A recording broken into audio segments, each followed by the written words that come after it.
everybody, and welcome today to another episode of the Super Late Night Nathan Show. Today we'll be hosting the hit actor in the film In the Shadows.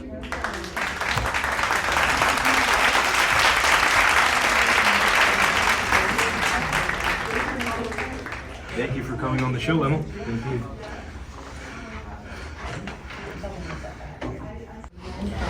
Now, Emil, I know your acting skills in The Shadows was absolutely wonderful, but I actually have a question for you. How do you think the film challenged or used conventions to convey?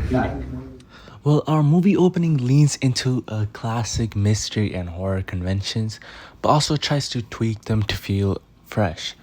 For example, we used Stalker's POV shots like is used in Halloween or the Texas Chainsaw Massacre to make the audience feel complicit in the fear.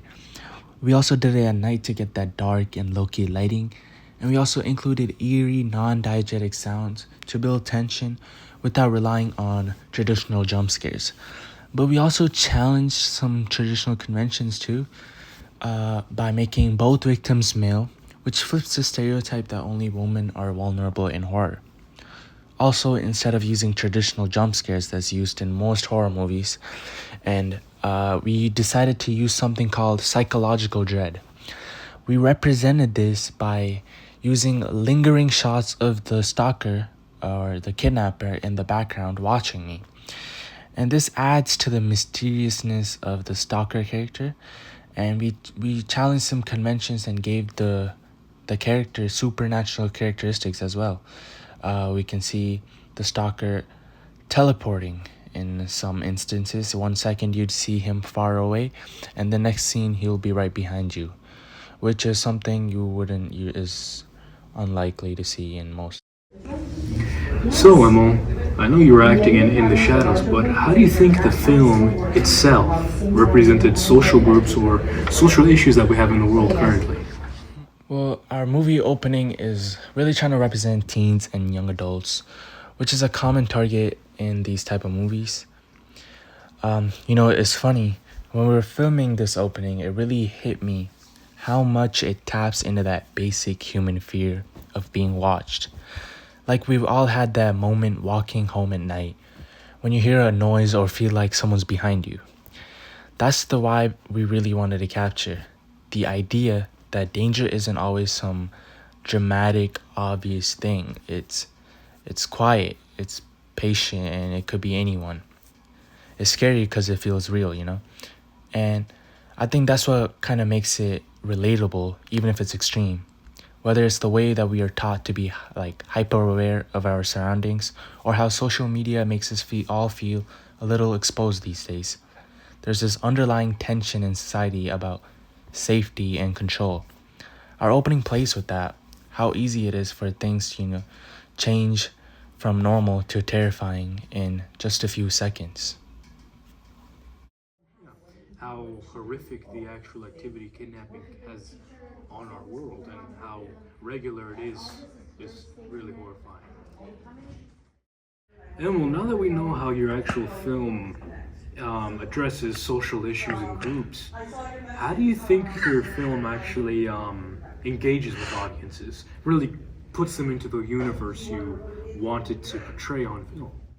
Well, mystery is all about engagement, and that's what our opening is trying to do. It hooks the audience in two ways: mystery and immersion. It gets the audience to ask questions like, who's the stalker and why is he hunting these people, making the viewers want to keep watching to find out. And we also used POV shots to put the audience in the killer's shoes, which is uncomfortable but also gripping.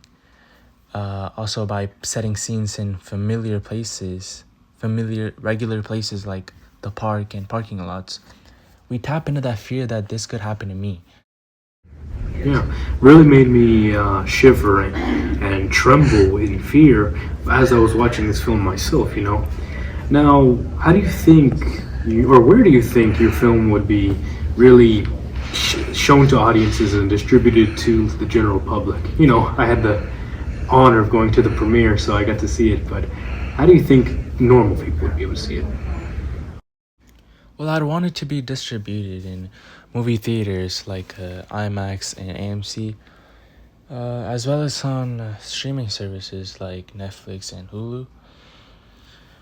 For marketing, I'd want to market these to our target audience by posting clips on TikTok or Instagram, since that's where most teen audiences spends their time. And really, like a real challenge of this would be standing out in a crowded genre. So we need a strong visual identity like a logo, which in this case we could use our stalker's red and black cloth that he used on both of his victims. And with enough marketing, I think we could make this an iconic symbol of the stalker from In the Shadows and create online trends with it. Yeah. Get your popcorn, right? Yes. Okay, Emil. When making the film In the Shadows, how did you think your production skills improved while making the project? I grew so much during this project, like especially in problem solving. Like for example, during pre-production, we had limited resources and time, so we couldn't do anything that was too complicated with the tools that we had. So we adapted and used like close-ups of my face and mid shots to show me as vulnerable and POV shots of the stalker. Uh, After I got caught to make it more intense. And like at first we were all about like the big obvious scares, but as we like workshopped it, we realized how much more effective subtlety is. Like the way the stalker just lingers in the background, that came from us learning to trust the audience's imagination. And like, every shot had to mean something. The wrong framing could ruin the tension, but the right one would bring chills. Collaboration, I'd say, was another big lesson I learned throughout this project.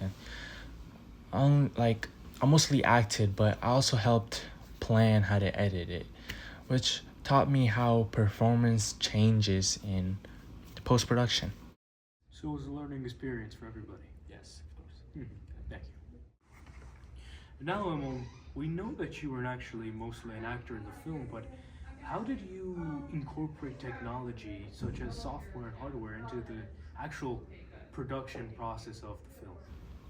Yeah, so basically we turned our lack of fancy equipment into the whole vibe of the project. Like we shot it all on an iPhone because that shaky close footage just feels more real, it makes you feel like you're right there with the characters, which is exactly what you want with this type of film.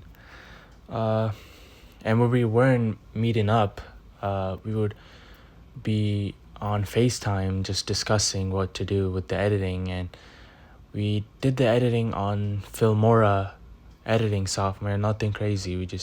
We got so into making it look like some sketchy found footage. We added fake timestamps and messed with the color to make it look all washed up and creepy. It's like the Blair Witch Project where they made it look as if it was found footage, right? Yeah, exactly. We even threw in some glitches to make it seem like the file was corrupted. And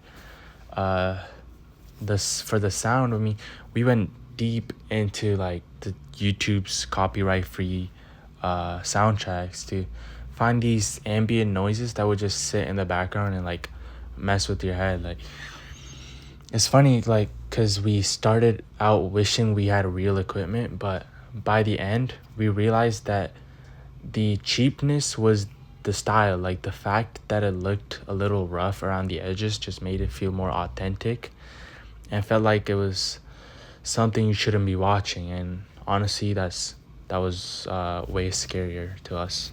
All this on basic technology like iPhones and just computers. Thank you for coming on my show. Thanks for having me. Yeah, hope you come again. Yep. Say goodbye to him.